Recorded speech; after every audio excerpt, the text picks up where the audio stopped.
क्या ही बताऊं यार अब बस। भाई अब बताता हूँ क्या चुतियापा हुआ मेरे साथ। मेरा जो हैंड बैगेज था ना, मेरा लगेज फ्लाइट में चला गया यार। इमिग्रेशन पे ना बड़ा टाइम लग गया, ज्यादा लेट करा दिया मेरे ना।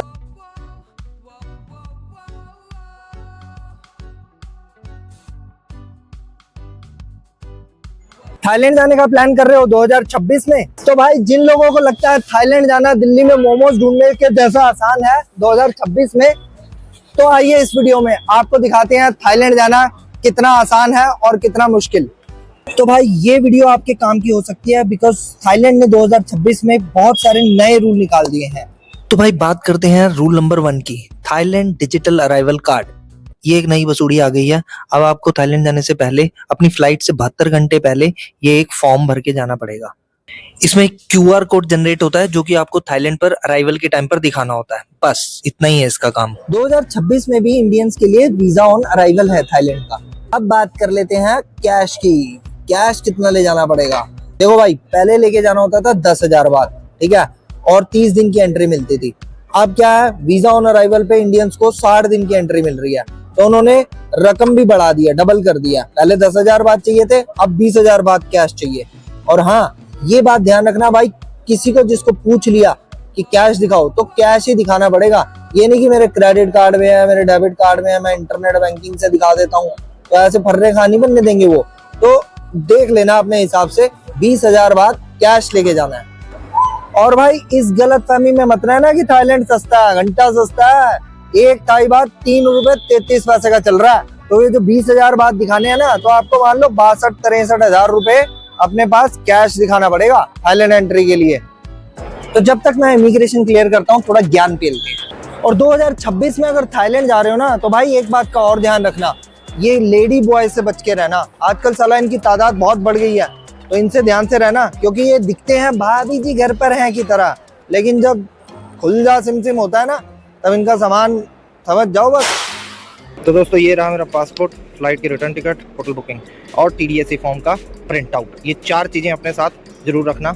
अभी मैं जा रहा हूँ आगे अपने G काउंटर पे फ्लाइट की चेकिंग करवाने।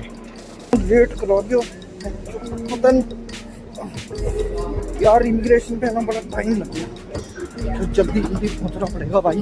भाग रहा हूँ मैं तो, भाग भाई। भाई बहुत लेट करा दिया, बहुत ज्यादा लेट करा दिया। मेरे ना बैग में वो थी कलर की ओपन शीट, उसकी वजह से भाई। अबे इधर से नहीं, इधर से चल, इधर से चल भाई। ये लेता हूँ रास्ता, ये पहले से ही भाग रही है, ये मेरे को बचाएगी। जल्दी भाग मिल्खा भाग। अबे यार बहुत ज्यादा साला, वो कलर मैं लेके क्यों आया, उसकी शीशी है ना वो निकल गई। एक तो निकल नीचे नीचे ढिल के जा रही है। अब मेरा लगेज जो है वो प्लेन में चला गया है। अब मतलब मुझे अभी इमिग्रेशन पे जाने नहीं दिया, तो अब मैं उसको कैसे, मेरा लगेज कैसे मिलेगा सर? सर उसका प्रोसेस रहता है आपका ऑफलोडिंग का, जिसमें आपके कुछ डॉक्यूमेंट्स रेडी होते हैं। पैसेंजर का पासपोर्ट और बोर्डिंग पास लिया जाता है, उनका पूरा अटैच करके उन फॉर्म्स के साथ वो फॉर्म्स करवाए जाते हैं। फिर साइन अप होते हैं हमारे इमिग्रेशन, CISF टैक्स और कस्टम से। वो प्रोसीजर होने के बाद आपका बैग कलेक्ट होता है। देन आपका बैग कलेक्ट होकर पैसेंजर एग्जिट कराते हैं इमिग्रेशन से। देन ठीक है। देन आपका बैगेज हैंड ओवर होता है। देन आपका एयरपोर्ट से एग्जिट होता है। तो सर अभी मेरा बैगेज मतलब मिल जाएगा ना, जैसे अगर फ्लाइट में भी हो गई है तो? Okay thank you sir, thank you. जो पूरी ट्रिप की मौत छूट गई। भाई अब बताता हूँ क्या चुतियापा हुआ मेरे साथ। मेरा जो हैंड बैगेज था ना, मैं उसमें अपना हेयर कलर लेकर आया था। मतलब मैंने वो बड़ी शीशियों में से अपनी एक छोटी शीशी में डाल के ले आया था। अब वो बेंचो किसी तरह को लीक होगी।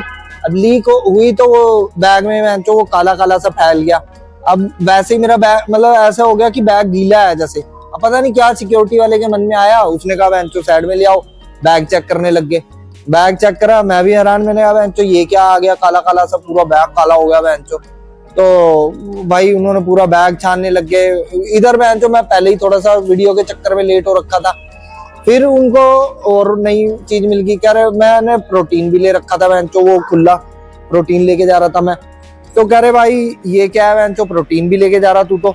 मैंने कहा भाई ये मैं ट्रिप के लिए अपने मैं मतलब कि नाश्ते में ऐसे यूज करूंगा, मैं जिम विम कर रहा हूँ। तो कह रहे भाई आप इतना खुला सामान ऐसे लेके जा रहे हो। मैंने कहा अलाउड नहीं है क्या, मतलब थोड़ा ये बताओ। जब मैंने पूछा तो वो बहन चिढ़ गया, कह रहा ये सर आप इधर आओ, साइड में आओ। ये ओ बहन मेरी तो भाई टाइम खोटी ऐसी करी ना उन्होंने, बस क्या बताऊं आपको। ये तो छोड़ो, चलो जो हुआ सो हुआ। मेरा लगेज फ्लाइट में चला गया, तो वो मेरे को उसकी टेंशन कि लगेज तो चला गया, क्योंकि उन्होंने लेट कर दिया भाई। आपने देखा उसमें मेरा फ्लाइट का बैंचो निकल गई थी, 5 मिनट से लेट हो गया था मैं। अब बैंचो लगेज की वसूली पड़ गई। मैंने कहा भाई लगेज कह रहे लगेज के लिए आपको 2-3 घंटे रुकना पड़ेगा। पहले तो बैंचो मेरे को ऐसा लगा लगे लोड़े ले भाई गया लगेज भी, लेकिन फिर मैंने वो लॉस्ट एंड फाउंड और ये वो सब बंदों से पूछा, तब उन्होंने बताया कि भाई 2-3 घंटे रुको, आपका वो लगेज है ना वो वापिस मिल जाएगा।